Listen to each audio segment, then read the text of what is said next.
তো আজকে আমরা যে বিষয়টা আলোচনা করতে যাচ্ছি সেটা হচ্ছে ব্রাহ্ম মুহূর্তে ঘুম থেকে ওঠার আধ্যাত্মিক বার্তা।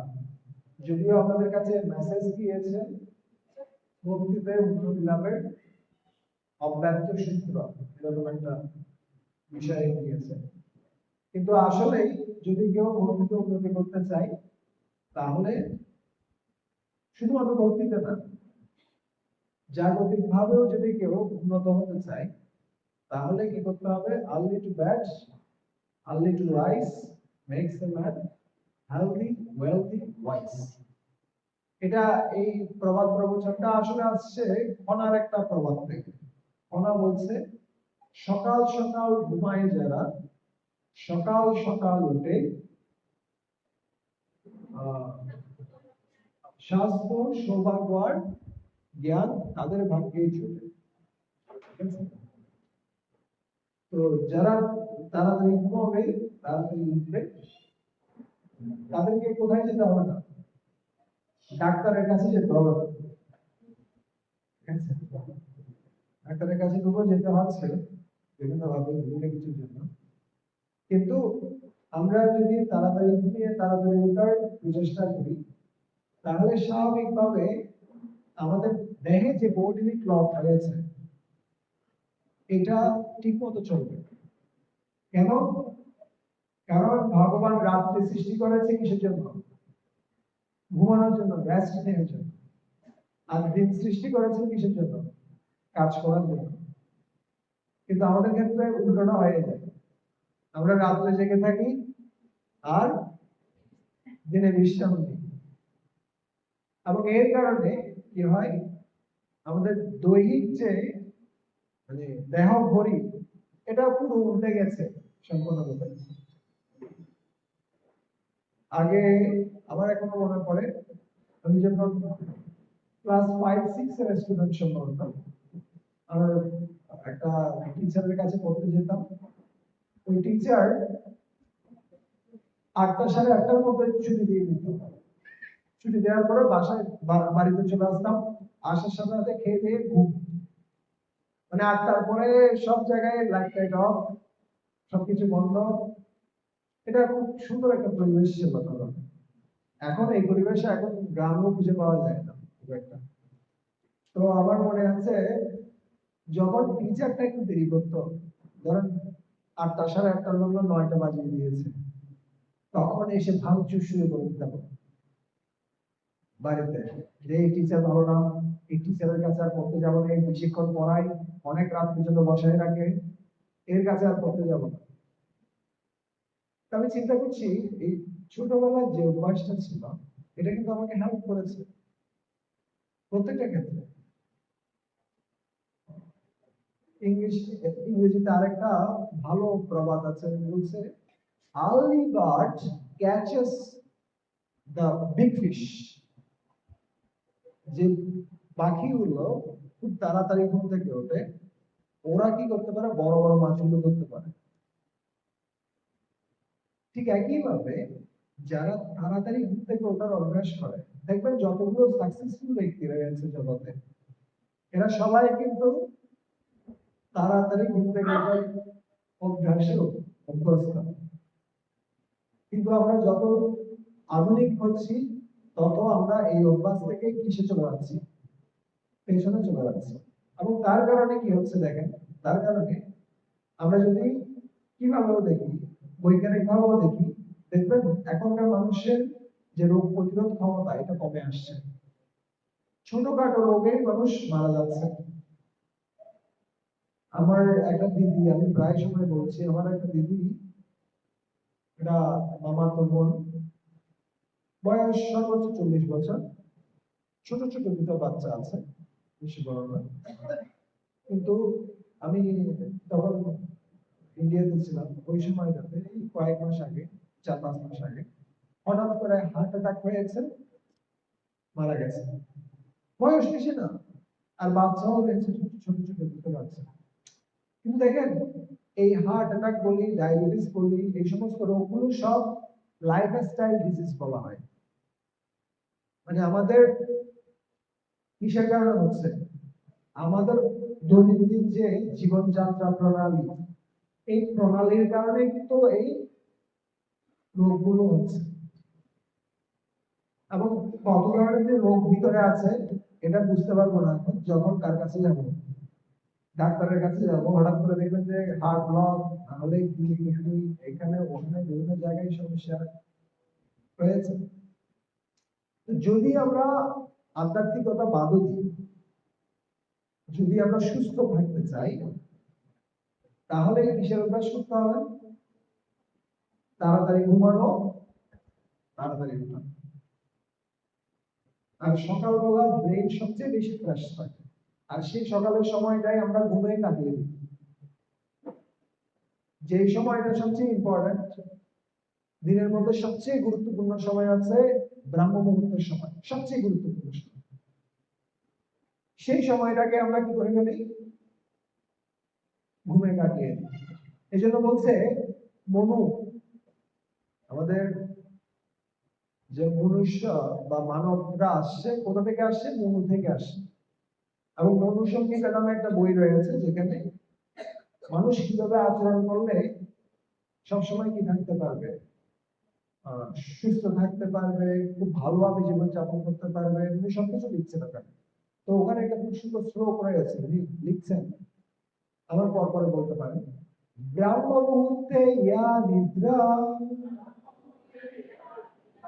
সা পুণ্য ক্ষয়কারিণী। কি বলছে এখানে? ব্রাহ্ম মুহূর্তের যেটা নিদ্রা, ব্রাহ্ম মুহূর্তে যদি কেউ নিদ্রা যায়, সে নিদ্রাটা কি করবে? সমস্ত পুণ্য ক্ষয় করে দেবে। ধরেন আপনি অ্যাকাউন্টে টাকা জমাচ্ছেন অনেক কষ্ট করে করেন, কিন্তু হঠাৎ করে দেখা গেল আপনার পাসওয়ার্ড আর কি মানে অ্যাকাউন্ট নাম্বার এই সমস্ত কিছু হ্যাক করে আপনার অ্যাকাউন্ট থেকে টাকা সব উঠে গেছে, খালি হয়ে গেছে। এত কষ্ট করে টাকা জমাচ্ছেন, কিন্তু টাকা কি হয়ে গেল? খালি হয়ে গেল হঠাৎ করে। একই পরিস্থিতি হচ্ছে কিসের ক্ষেত্রে? যখন কেউ ব্রাহ্ম মুহূর্তে কি করে?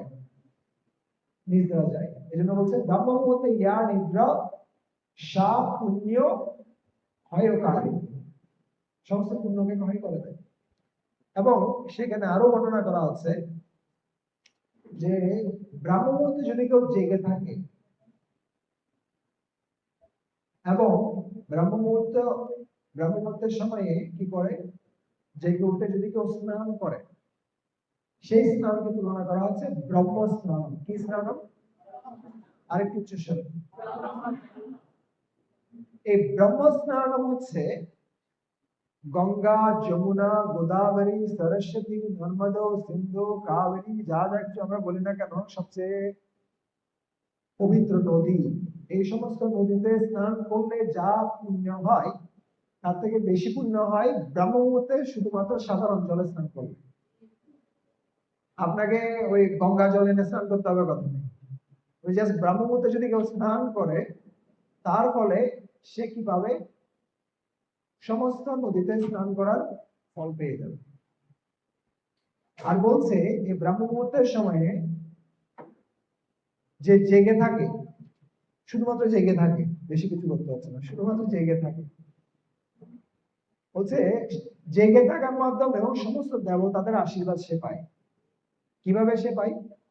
কারণ দেবতারা এই সময়টাতে গগন মার্গে বিচরণ করে, এবং তারা জগন্নাথপুরী, তারপর হচ্ছে মায়াপুর, বৃন্দাবন সহ যেই যে স্থানে কি রয়েছে ভগবানের বিগ্রহ রয়েছে, সেই সমস্ত বিগ্রহগুলো দর্শন করতে যান।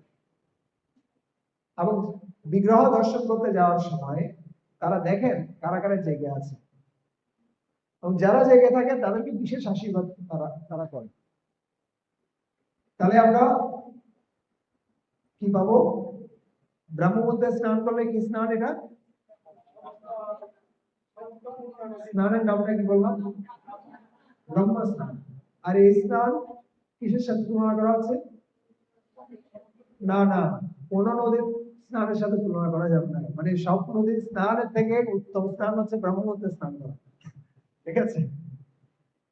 তবে আপনি স্নান করার সময় কি করতে পারেন? জল যখন ঢালবেন তখন আপনি গঙ্গা গঙ্গা গঙ্গা করে করে করতে পারেন। গঙ্গা দেবীকে স্মরণ করতে পারেন। কিন্তু এই সময় স্নান করার মাধ্যমে আপনি সমস্ত তীর্থে স্নান করে যা ফল পাবেন না তার থেকে বেশি ফল এখানে পেয়ে যাবেন ব্রহ্মস্নান। আরেকটা কি বললাম? আরেকটা বললাম জেগে থাকলেই কার আশীর্বাদ পাওয়া যাবে? সব দেবতার আশীর্বাদ। ঠিক আছে। আরেকটা বিষয় আছে, এখানে বলা হচ্ছে যে ব্রহ্ম মুহূর্তে যদি কেউ প্রতিদিন জেগে ওঠার অভ্যাস করে, তার দেহ ঠিক পদ্ম ফুলের মতো হয়ে যাবে। মানে পদ্ম ফুল, যে পদ্ম ফুলের যে কি বলা হয়, মানে কোরো, যেমনি যখন প্রস্ফুটিত হচ্ছে দেখতে যেমন এরকম সুন্দর লাগে, তো ব্রাহ্ম মুহূর্তে যারা আছে ঘুরবে তাদের দেহ থেকে এখন জ্যোতি বের হয়। এই জন্য প্রত্যেকটা ধর্মে আছে, যেমন ইসলাম ধর্ম ওরা বলে সুবহ সাদিক, সুবহ সাদিক, এই সময়টাতে কি করা উচিত? জেগে ওঠা উচিত। এখন প্রশ্ন হচ্ছে ব্রাহ্ম মুহূর্তের সময়টা কত, কখন? না, এই ব্রাহ্ম মুহূর্তের সময় হচ্ছে সূর্যোদয়ের 1.5 ঘন্টা পূর্বে। সূর্যোদয় হয় কয়টায়? 6টার দিকে বললাম। তাহলে তার 1.5 ঘন্টা পূর্বে হলে কয়টা হয়? 4:30। ঠিক আছে। তো এটার আমরা দেখবো কিছু আধ্যাত্মিক বাক্যা, আরো বাক্যা, আমি কিছু বলতে বললাম। ভগবত গীতায় খুব সুন্দর একটা শ্লোকে বর্ণনা করা আছে, ইয়া নিশা সর্বভূতানি দৃশ্যম জাগরতি সংযমী यस्यां জাগ্রতি ভূতানি সা নিশা পশ্যতো মুনেঃ। যা নিশা, নিশা সর্বভূতানি, সমস্ত জীবের কাছে যেটা রাত্রি, তস্যাম জাগরতি সংযমী, কিন্তু যারা সংযমী ব্যক্তি রয়েছে তারা কি করে? যখন সবাই ঘুমিয়ে থাকে তখন তারা কি হয়? জেগে ওঠে, তখন তারা জেগে ওঠে। আর কি বলছে? ইয়স্যাম জাগ্রতি ভূতানি, যখন সমস্ত জীব জেগে থাকে, সা নিশা পশ্যত মুনে, আত্মনিষ্ঠ মুনি যারা রয়েছে তখন তারা ঘুমিয়ে পড়ে। বুঝতে পারছেন কথা? কথা হচ্ছে, আপনি আমাদের মন্দিরে যাবেন, নন্দনকানন মন্দিরে, আপনি দেখবেন প্রোগ্রামের দিন না, প্রোগ্রাম ছাড়া মোটামুটি রাত 8টা বাজবে, আস্তে আস্তে সব বন্ধ হয়ে যাচ্ছে, লাইট টাইট অফ করে করে সবাই ঘুমিয়ে যাচ্ছে 8টায়।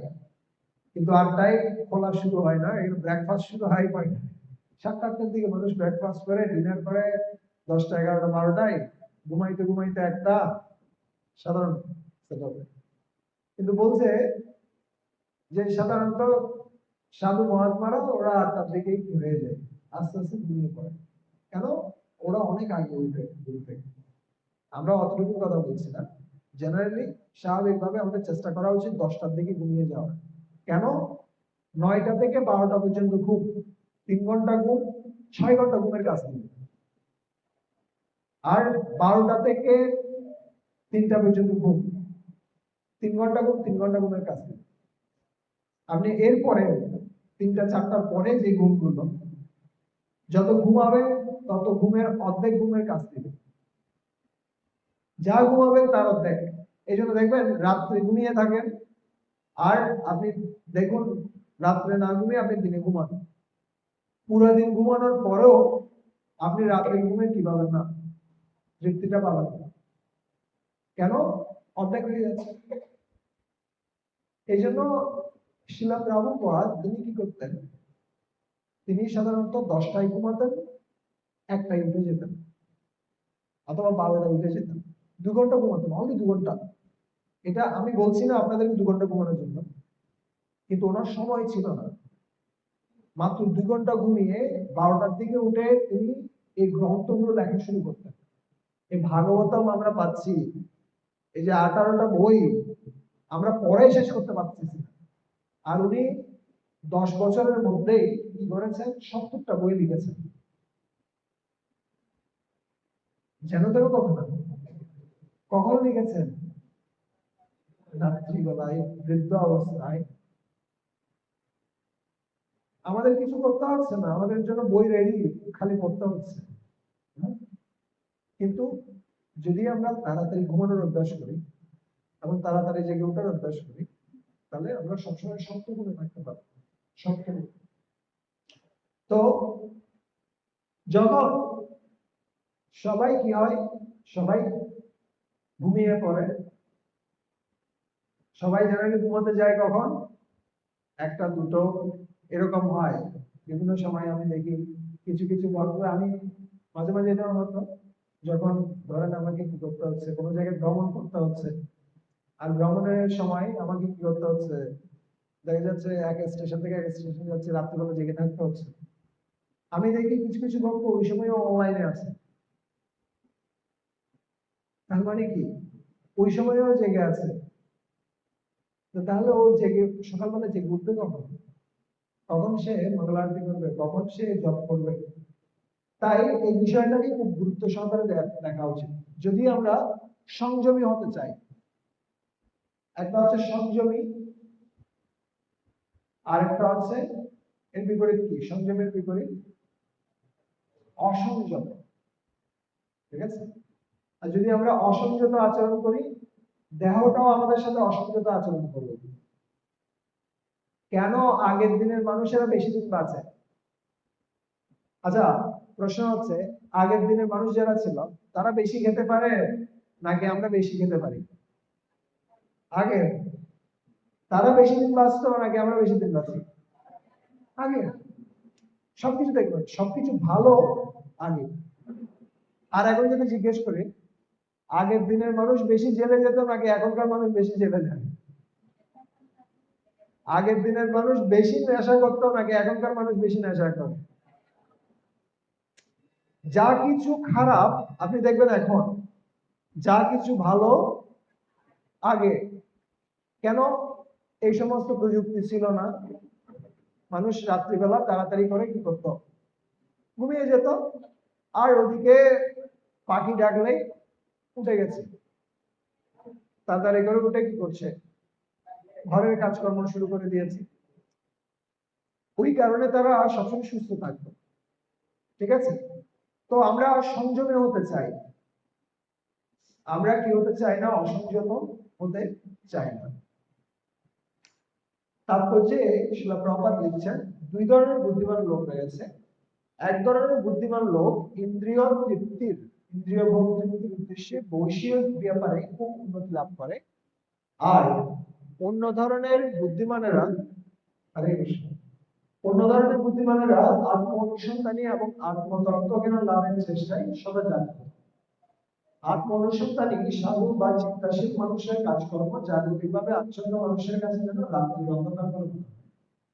আত্ম উপলব্ধি সম্পর্কে অজ্ঞতার জন্য জড়জাগতিক মানুষেরা তেমন রাত্রির অন্ধকারে ঘুমিয়ে থাকে। কিন্তু তত্ত্বদর্শী মুনি জড়জাগতিক মানুষদের রাত্রিতে সজাগ থাকেন। সেই সময় সাধুজন আধ্যাত্মিক চর্চায় ক্রমশ অগ্রগতির পথে অপ্রাকৃত আনন্দ উপলব্ধি করেন।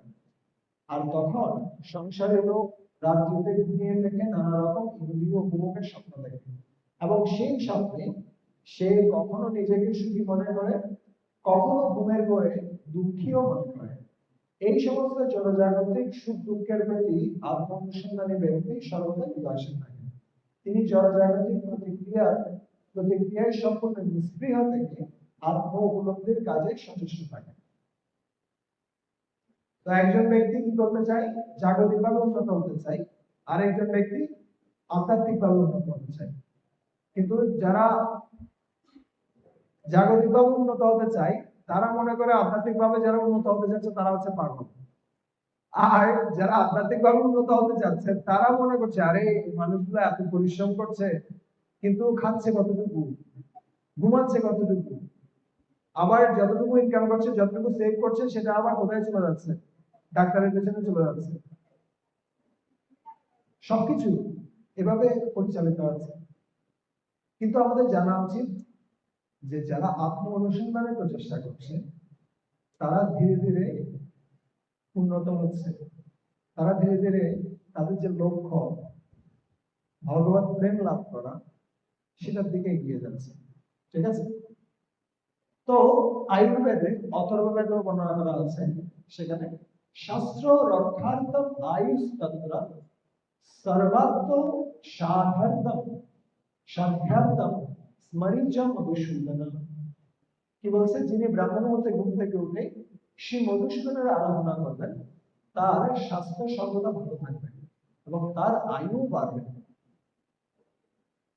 ঠিক আছে? কি করবে? সকাল সকাল ঘুম থেকে উঠে ভগবান মধুসূদনের যদি কেউ আরাধনা করে। আর কি বলছে? আর যদি আমরা পাশ্চাত্য সংস্কৃতির গতি দ্বারা দ্বারা কি হই, প্রভাবিত হই এবং দেরিতে ঘুমাই, তাহলে স্বাস্থ্য, মন এগুলো কিছু কি থাকবে না, ভালো থাকবে না। এই জন্য বলছে অনেক ব্যক্তি আছে, তারা কি করে, তারা ঘুমাতে যায় তাড়াতাড়ি, কিন্তু সাথে মোবাইলটা নিয়ে ঘুমাতে যায়, আর মোবাইল দেখতে দেখতে আরো আধা ঘন্টা, 45 মিনিট, 1 ঘন্টা শেষ। এবং ওই অবস্থায় যখন আমি মোবাইল দেখছি, মোবাইলের যে ক্ষতিকর রশ্মিগুলো রয়েছে, সেগুলো কি করছে, আমাদের যে গুরুত্বপূর্ণ হরমোন, যেটার কারণে আমাদের কি হয়, ঘুম হয়, এটার নাম হচ্ছে মেলাটোনিন নামে একটা হরমোন, ওই হরমোনটাকে ধ্বংস করে দেয় এবং আমাদের হজম প্রক্রিয়াকে ধ্বংস করে দেয়। হজম প্রক্রিয়া ধ্বংস হয়ে যায়, আমাদের ঘুম ধ্বংস হয়ে যায়। তাই চেষ্টা করবেন কি করার পরে, যখন কেউ কিসে যাচ্ছে, ঘুমাতে যাচ্ছে, পারলে মোবাইলটা না নেন। আর যদি মোবাইলটা নিতে হয়, ওটাতে হাত দেওয়ার প্রয়োজন নেই, যা করার আগে করে তারপরে কিসে করবে, ঘুমাতে যান। তবে সবচেয়ে ভালো একটা অভ্যাস, সেটা হচ্ছে রাত্রে ঘুমাতে যাওয়ার আগে বই পড়া। যদি আপনি কি করেন, ভগবত গীতা, ভাগবতম, এই ধরনের কোন একটা বই নিয়ে আপনি পড়তে পড়তে কি করছেন, পিছনে দেখেন, খুব ভালো ঘুম হবে। আর রাত্রিবেলা স্বপ্ন দেখবেন যা পড়ছেন তা নিয়ে। এই জন্য শিলা প্রভুপাদ বলতেন, রাত্রে ঘুমানোর আগে শ্রীকৃষ্ণ বই পড়া উচিত। মানে কৃষ্ণলীলা পড়বেন, কৃষ্ণলীলা পরে আপনি যখন ঘুমাবেন, রাত্রে কৃষ্ণের স্বপ্ন দেখবেন। আর যদি হরর মুভি দেখেন, যে কেউ কাউকে টেনে নিয়ে যাচ্ছে, ও, তাহলে রাত্রে ঘুমের মধ্যে কি দেখবেন, সেই হঠাৎ করে চিৎকার, আরে কে, আরে কি হলো। অনেক ব্যক্তির এ ধরনের হয়। তো আমরা যে ধরনের ইনপুট দিচ্ছি, সেই রকম আউটপুট কি হবে, বের হবে। যদি আমরা চেষ্টা করি কৃষ্ণ ভাবনাময় হওয়ার, স্বাভাবিকভাবে রাত্রিবেলাও আমরা কি থাকতে পারবো, কৃষ্ণ ভাবনাময় থাকতে পারবো।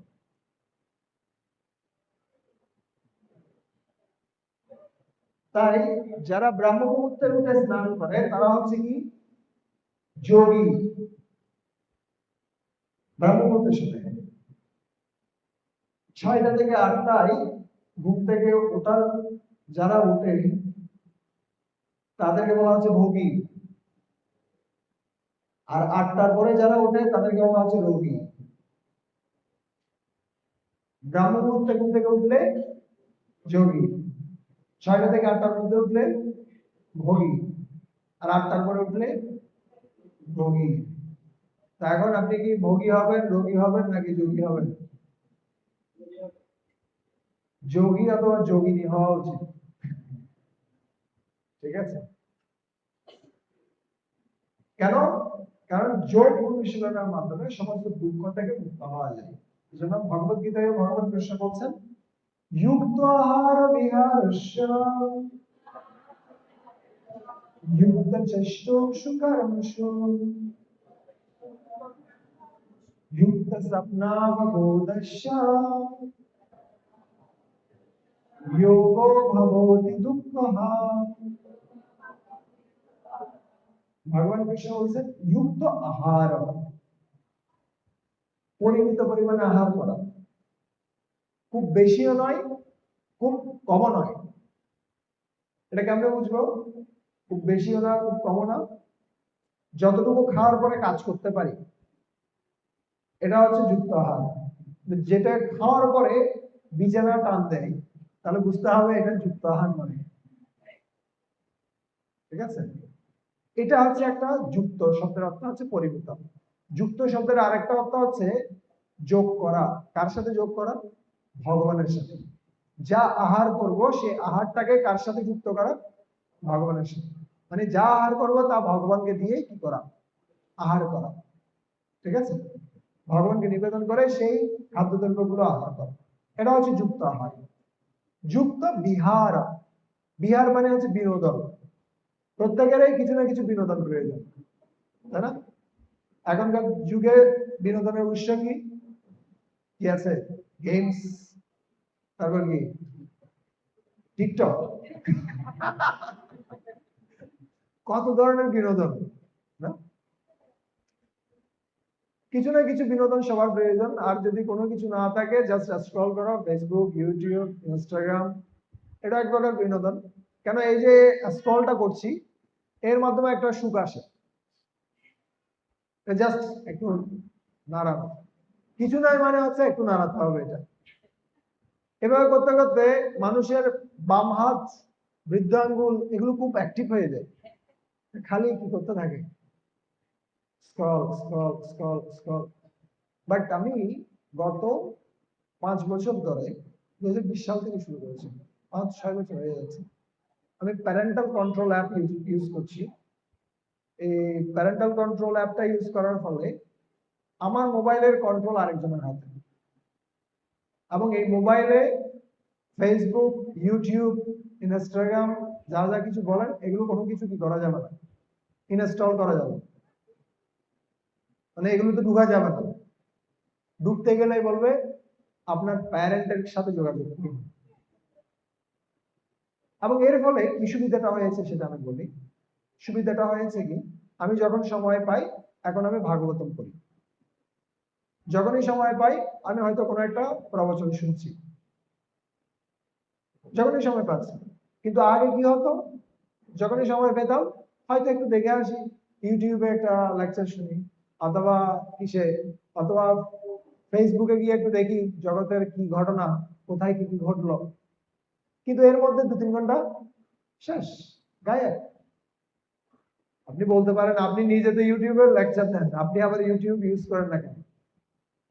সবচেয়ে বড় বড় ব্যক্তি যারা রয়েছে, যারা এগুলো ব্যবহার করে, এগুলোতে কি দেয়, লেকচার দেয়, তারা নিজেরা কিন্তু কি করে না, নিজেরা ইউজ করে না।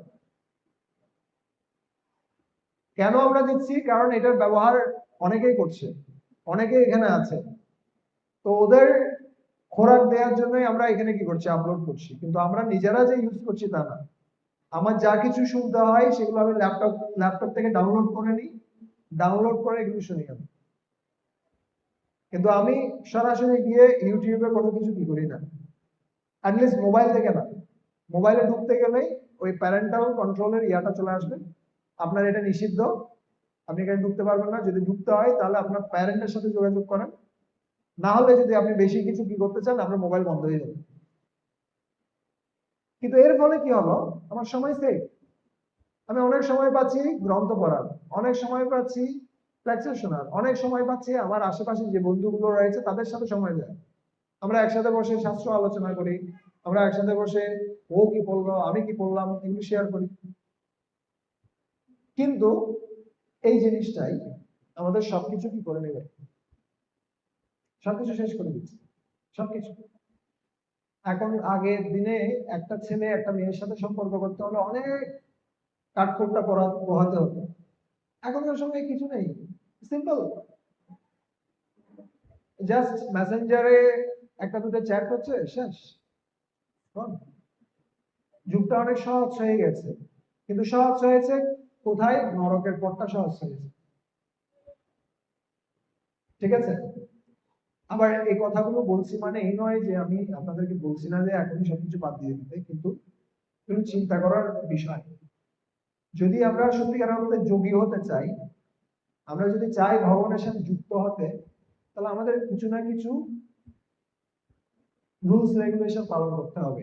ঠিক যেমন আমি শুনছিলাম লতা মঙ্গেশকর, ও জীবনে কখনো আইসক্রিম খায়নি, জীবনে কখনো আইসক্রিম খায়নি। কেন? কেন খায়নি? রেগুলেশন মানতে হচ্ছে।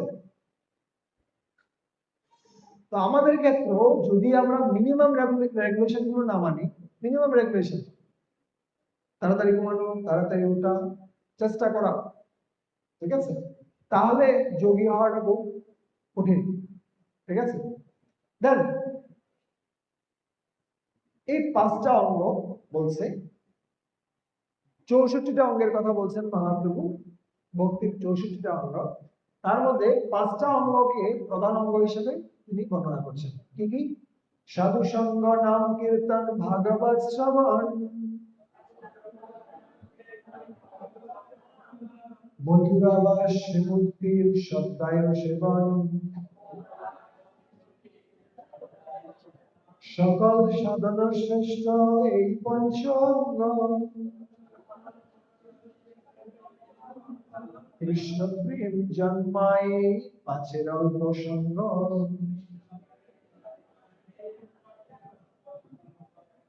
এই 5টা জিনিস, 5টা জিনিসের প্রথমটাই আছে কি? সাধু সঙ্গ। সাধু সঙ্গের মাধ্যম দিয়ে অন্যান্য অঙ্গগুলো শুরু হয়, তার কারণে সাধু সঙ্গটা প্রথমে রাখা হয়েছে। যদি কেউ সাধু সঙ্গ নিয়মিত ভাবে করবে না, ওর অনেক ভক্তি থাকতে পারে, কিন্তু কিছুদিন পরে সেটা আর কন্টিনিউ করতে পারবে না। ঠিক যেমনি মোবাইলে চার্জ আপনি অনেক দিলেন, ধরলাম আমি 100% চার্জ দিলাম, তারপর আমি রেখে দিলাম, আর লাগবে না চার্জ, হবে?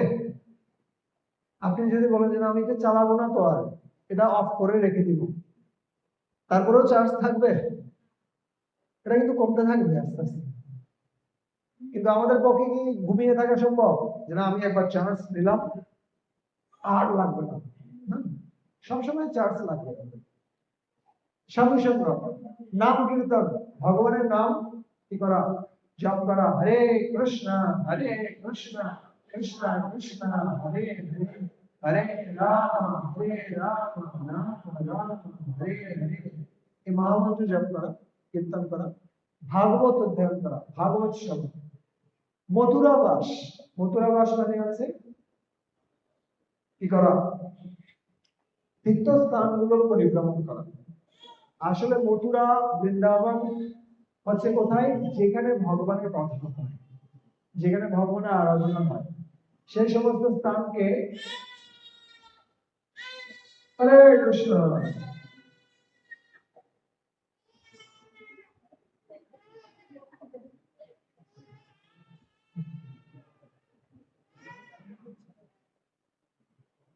মথুরাবাস আর হচ্ছে কি শ্রীমূর্তির শ্রদ্ধায় সেবা, বিগ্রহের আরাধনা করে। এই 5টা যদি কেউ নিয়মিত ভাবে করে, তাহলে স্বাভাবিকভাবে তার মধ্যে কি আসবে? কৃষ্ণ প্রেম, কৃষ্ণের প্রতি প্রীতি আসবে স্বাভাবিকভাবে। কিন্তু এই 5টা জিনিস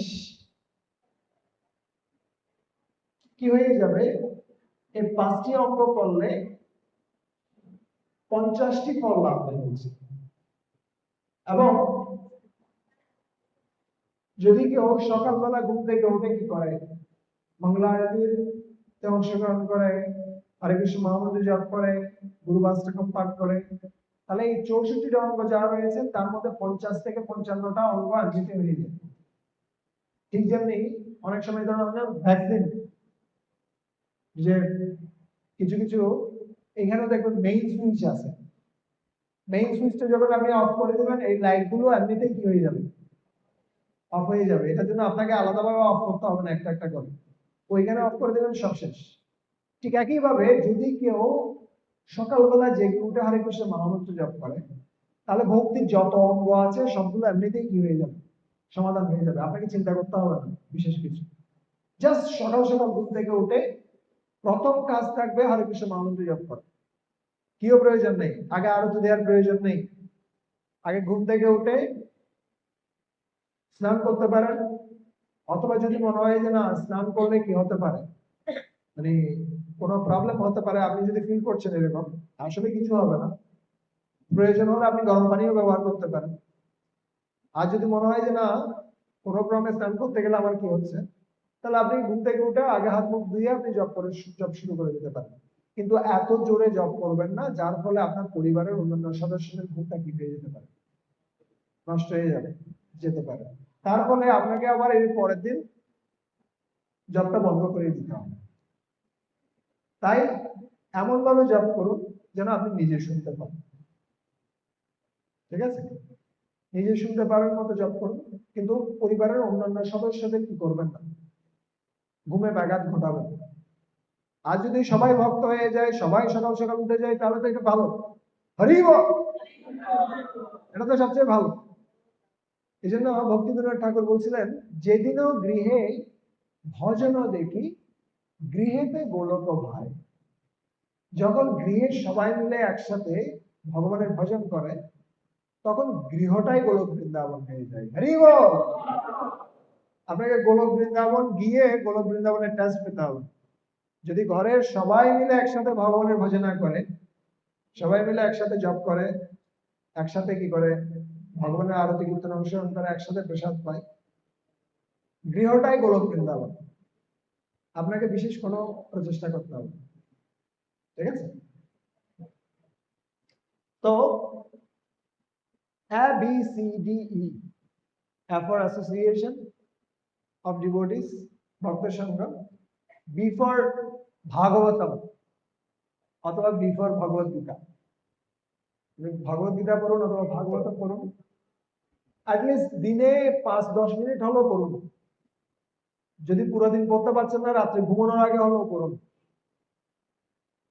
ঠিক আছে, নাই মামা চেয়ে একদম না পড়ার চেয়ে অল্প কিছু পড়া ভালো। আর গৃহে যদি কেউ ভাগবতম রাখে, বলছে যদি কেউ গৃহে ভাগবতম রাখে, তাহলে সমস্ত দেবতারা এসে তো ভাগবতমকে প্রণাম করেই, সাথে সাথে গৃহকর্তাকেও প্রণাম করে। কেন? কারণ ভাগবতম এবং ভগবান অভিন্ন। আমাদিদেবম করুণানিধানম তমালবর্ণম শ্রীতাবতারম অপার সংসার সমুদ্র সেতু ভজামহে ভাগবত স্বরূপম। ভগবান যেমনি আদিদেব, একইভাবে ভাগবতমকে বলা হচ্ছে আপনি হচ্ছেন আদিদেব। তমাদিদেবম করুণানিধানম, ভগবানকে বলা হয় করুণা সিন্ধু। হে কৃষ্ণ করুণা সিন্ধু। একইভাবে ভাগবতমকে বলা হচ্ছে করুণা নিধানম। নিধানম মানে হচ্ছে সাগর, করুণার সাগর।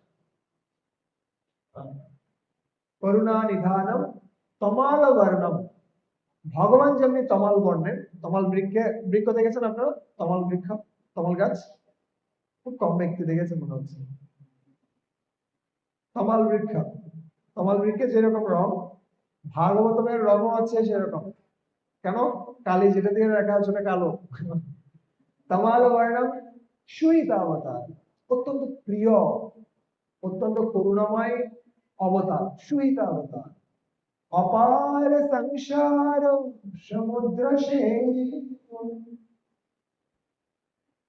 এই সমুদ্র, এই যে জলজগৎ, এটাকে তুলনা করা হচ্ছে সমুদ্রের সাথে। কিন্তু এই সমুদ্রের উপরে একটা সেতু, সেই সেতুটা হচ্ছে কি শ্রীমদ ভাগবত। কোনটা ভালো? নৌকায় পার হওয়া ভালো নাকি সেতুতে পার হওয়া ভালো? আর যদি ওই সমুদ্রটা একদম শুকিয়ে যায়, হেঁটে হেঁটে পার হয়, তাহলে ভালো না? তাহলে আর কোনো রিস্ক নেই। এই জন্য বলছে ও হরিনাম পরশার, এ ভব সাগর হবে বালিচর, হাটিয়া হইবি পার। বলছে কি, যদি কেউ হরিনাম করে তাহলে ভবসাগরটাই বালিচর হয়ে যাবে, হেঁটে হেঁটে পার হয়ে যাবে, আর চিন্তা করতে হবে না। চিন্তা নেই নৌকা ডুবির, চিন্তা নেই ফেরি ডুবির, চিন্তা নেই কি ইয়া ভেঙে যাওয়ার, হেঁটে হেঁটে পার হয়ে যাবে। কিন্তু আমাদের তিনটাই প্রয়োজন, আমাদের নৌকাও প্রয়োজন, আমাদের সেতুও প্রয়োজন, আমাদের এরকম সব পুরো সমুদ্রকে শুকিয়ে দেওয়ার মতো হরিনামও প্রয়োজন। ঠিক আছে, গীতাকে তুলনা করা হচ্ছে নৌকার সাথে। সর্বম জ্ঞানম প্লাবনৈব বৃজিনম সন্তরিষ্যসি। গীতাকে তুলনা করা আছে নৌকার সাথে, ভাগবতমকে তুলনা করা আছে সেতুর সাথে, আর হরিনাম হচ্ছে কি? হরিনাম হচ্ছে কি? ওই যে এখানে পাম্প মেশিন আছে না, এটা বিশাল একটা পাম্প মেশিন, যে পাম্প মেশিন দিয়ে সমুদ্রকে শুষিয়ে ফেলা যায়, ঠিক আছে? সেটা হচ্ছে হরিনাম, ঠিক আছে? তো আমরা যদি এই তিনটি আশ্রয়ে থাকি, গীতা, ভাগবত আর হরিনাম, কিন্তু এর মধ্যে আমাদের জানা উচিত আমাদের সবচেয়ে গুরুত্বপূর্ণ হচ্ছে দিনে খুব ভালোভাবে হরে কৃষ্ণ মহামন্ত্র জপ করা, খুব ভালোভাবে। আর তিনটা সময় রয়েছে, একটাকে বলা হয় সপ্তগুণের সময়, একটাকে বলা হয় রজগুণের সময়, আরেকটা হচ্ছে তমগুণের সময়। সপ্তগুণের সময় হচ্ছে কখন? ব্রাহ্ম মুহূর্ত থেকে শুরু হয়, সে ব্রাহ্ম মুহূর্ত থেকে 9টা পর্যন্ত, 9টা সামথিং এরকম, 9টা 10টা, এই সময়টাকে সপ্তগুণ। আর 10টা 11টার পর থেকে আস্তে আস্তে রজগুণ বাড়তে থাকে। এই জন্য দেখেন অফিস আওয়ার কিন্তু ওই 9টা 10টার পর থেকে, যেন মানুষ কাজ করে, ঠিক আছে? আর ওই দেখবেন 4টা 5টার পর থেকে আস্তে আস্তে মানুষ, মানুষের দেহের শক্তি কমতে থাকে, আস্তে আস্তে মানুষের মধ্যে জীবনী কাজ করে, এই জন্য ছুটি, 4টা 5টায় ছুটি, এখন যান রেস্ট করেন। এরপরে তমগুণ শুরু হয়ে যায় মোটামুটি। তো সপ্তগুণের সময়টাতে কি করা উচিত? সপ্তগুণের সময়টাতে এত বেশি গুরুত্বপূর্ণ, সপ্তগুণের সময় আমাদের ভগবানের আরাধনার জন্য এটা ব্যয় করা উচিত। চাণক্য পণ্ডিত বলছেন, চাণক্য পণ্ডিত বলছেন সপ্তগুণের সময় এটা এমন গুরুত্বপূর্ণ যে এটা অন্য কোনো কিছুর জন্য ব্যয় করা উচিত। সেটা কিসের জন্য ব্যয় করা উচিত? ভগবানের আরাধনার জন্য ব্যয় করা উচিত। কেন? কারণ যদি কেউ ভগবানের আরাধনা করে তাহলে সে স্বাভাবিকভাবে অন্য সবকিছু প্রাপ্ত হবে, ওকে চিন্তা করতে হবে, ঠিক আছে? এবং বিশ্বনাথ চক্রবর্তী ঠাকুর তিনি গুরুবাষ্টকম লিখেছেন, সেই গুরুবাষ্টকম লেখার পরে গুরুবাষ্টকমে 8টা শ্লোক রয়েছে, আর 9ম শ্লোকে এসে তিনি বলছেন, কি বলছেন তিনি? শ্রীমদ গুরুর অষ্টকম এততুচ্ছৈ, বলুন তো, শ্রীমদ গুরুর অষ্টকম এততুচ্ছৈ ব্রহ্ম মুহূর্তে পঠতি প্রয়ত্ন यस्तेन वृंदा बननाथ साक्षात् सवेव लभ्या জনসন্তয়েব। তিনি বলছেন শ্রীমদ গুরুর অষ্টকম, এই গুরুবাষ্টকম যিনি কি করবেন? ব্রহ্ম মুহূর্তে পঠতি প্রয়ত্ন, ব্রহ্ম মুহূর্তের সময়ে যে যদি কেউ কি করে, পাঠ করে, কিভাবে পাঠ করে? যত্ন সহকারে পাঠ করে, প্রয়ত্ন। ইয়স্তেন বৃন্দাবননাথ সাক্ষাৎ, সেই ব্যক্তি যিনি পাঠ করবেন তিনি কি পাবেন? বৃন্দাবন নাথ। বৃন্দাবন নাথ আছে কি? ভগবান শ্রীকৃষ্ণ। ভগবান শ্রীকৃষ্ণের ইয়স্তেন বৃন্দাবননাথ সাক্ষাৎ সবৈব সবৈব লভ্যা, ভগবান বৃন্দাবন নাথের সরাসরি সেবা তিনি প্রাপ্ত হবেন। আপনার কেমন লাগবে যদি কৃষ্ণ এখানে চলে আসে আর যদি বলে যে তুমি আমাকে একটা ফুল দাও, তুমি আমাকে আমার জন্য একটা গ্লাস জল নিয়ে এসো, ভালো লাগবে না? তুমি আমার চরণে একটা তুলসী দাও, ভালো লাগবে কিনা? সরাসরি আসলে বলছে সরাসরি সেবা করার সুযোগ পাওয়া যাবে, শুধুমাত্র কি করলে হবে? ব্রাহ্ম মুহূর্তে উঠে গুরুবাষ্টকম পাঠ করা, ঠিক আছে? তো আগে তো উঠতে হবে ব্রাহ্ম মুহূর্তে, তারপরে না পাঠ করা যাবে। এই জন্য বলছে যদি কেউ শ্যামের বাঁশি শুনতে চায়, কারা কারা আছেন শ্যামের বাঁশি শুনতে চান? আপনারা কৃষ্ণের বাঁশি শুনতে চান? সবাই চাই তাই না শ্যামের বাঁশি শুনতে? যদি কেউ শ্যামের বাঁশি শুনতে চায় তাহলে তাহলে তাকে আগে মঙ্গল আরতির শঙ্করধ্বনি শুনতে হবে। কি করতে হবে? দেখি বিছানা থেকে শুনবো, কেউ একজন আরতি দিবে, আমি শুনলাম এখান থেকে বিছানা থেকে। হ্যাঁ? অথবা আমি কি করলাম, জাস্ট মোবাইলটা নিয়ে মায়াপুরে যে মোগল আরতি হচ্ছে ওটা দেখবো, কিন্তু ঘুমিয়ে ঘুমিয়ে ঘুম থেকে উঠলাম না। ওটা ভালো, খারাপ নয়, তাহলে আপনারা একদিন ইচ্ছা করবে না আমি মোগল আরতি দেখি। তো আমাদের চেষ্টা করা উচিত। তবে আমি আপনাদের এমন বলছি না যে আপনাকে কালকে থেকে 4:30টায় উঠতে হবে। আপনি যতটাই ঘুম থেকে উঠছেন চেষ্টা করুন তার থেকে আধা ঘন্টা আগে উঠার। আর আপনি যতটাই ঘুমান তার থেকে আধা ঘন্টা আগে ঘুমানোর চেষ্টা করুন। যদি কেউ 8টায় ঘুমায়, 8টায় ঘুম থেকে ওঠে, চেষ্টা করুন 7:30টায় ঘুম থেকে ওঠা। আর যদি কেউ 1টায় ঘুমাতে যাচ্ছে, চেষ্টা করুন 12:30টায় 12টায় ঘুমানোর। ইচ্ছা করলে উপায় হয়, ইচ্ছা না করলে উপায় হয় না। শুধু ইচ্ছা করতে হয়, আর সবকিছু কৃষ্ণ ম্যানেজ করে, সবকিছু। শুধু আপনি ইচ্ছা করুন যে না আমি সকাল সকাল ঘুম থেকে উঠবো, আমি সকাল সকাল ঘুম থেকে উঠে ভগবানের নাম জপ করবো, কৃষ্ণ সব ব্যবস্থা করে দেবেন, সব ব্যবস্থা। কিন্তু আপনার ইচ্ছাটা কি লাগবে? প্রবল লাগবে। আর এই জন্য যে ব্যক্তিগুলো খুব ভালোভাবে হরে কৃষ্ণ মহামন্ত্র জপ করছে তার মধ্যে স্বাভাবিকভাবে আধ্যাত্মিকতায় উন্নত হওয়ার বাসনাগুলো তৈরি হবে। আমি কিভাবে বুঝবো কেউ একজন ব্যক্তি খুব ভালোভাবে হরে কৃষ্ণ মহামন্ত্র জপ করছে? কিভাবে বুঝবো? অনেকগুলো পন্থা হতে পারে, কিন্তু মূল যে বিষয়টা আমি উপলব্ধি করি, সে স্বাভাবিকভাবে সেবা পরায়ণ হবে। হরে কৃষ্ণ মহামন্ত্র যখন খুব ভালোভাবে জপ করছে, কেননা জপের মাধ্যমে সে কি প্রার্থনা করছে? সে প্রার্থনা করছে, হে শ্রীমতী রাধা রানী, হে ভগবান শ্রীকৃষ্ণ, আপনারা আমাকে আপনার সেবায় কি করুন, নিয়োজিত করুন। তো এই প্রার্থনাটা যেহেতু ও করছে, তাহলে ও স্বাভাবিকভাবে কি হবে? সেবার প্রতি আসক্তি বাড়বে। আর স্বাভাবিকভাবে সে চেষ্টা করবে আধ্যাত্মিকভাবে উন্নত হওয়ার। আর অন্যান্য যে সমস্ত ব্যক্তিরা যারা উন্নত হচ্ছে তাদের সঙ্গ নেওয়ার চেষ্টা করবে। সে জিজ্ঞাসা করবে, আমার কালকেই একজন প্রফেসর, আমি নাম বলছি না, তো উনি আসছিলেন, কালকে অনেকক্ষণ কথা হচ্ছিল। উনি বলছেন, প্রভু আমরা কিভাবে করতে পারি, আমরা গৃহে আছি, গৃহে অনেক কি হয়েছে, একটার পর একটা সমস্যা আসতে থাকে। হয়তো কখনো মেয়ে অসুস্থ, কখনো আমার স্ত্রী অসুস্থ, কখনো দেখা যাচ্ছে আমার মা বাবার মধ্যে কেউ একজন অসুস্থ, একটা না একটা লেগে থাকে।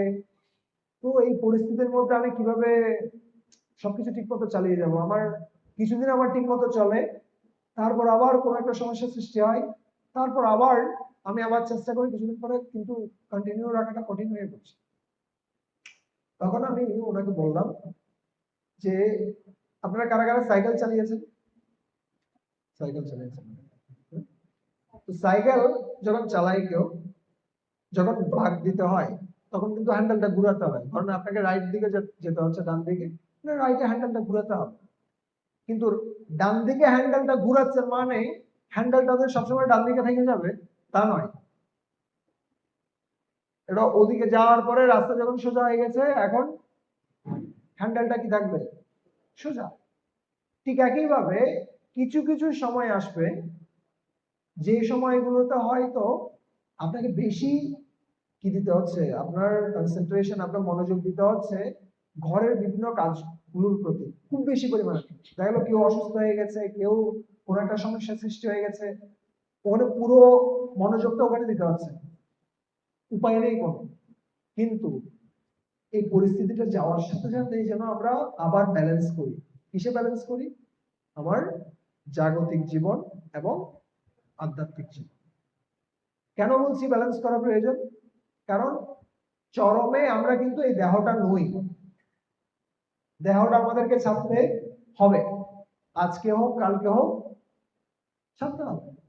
কখন ছাড়তে হবে আমরা জানি না, কিন্তু যতগুলো কাজ করছি সেগুলো কিসের জন্য?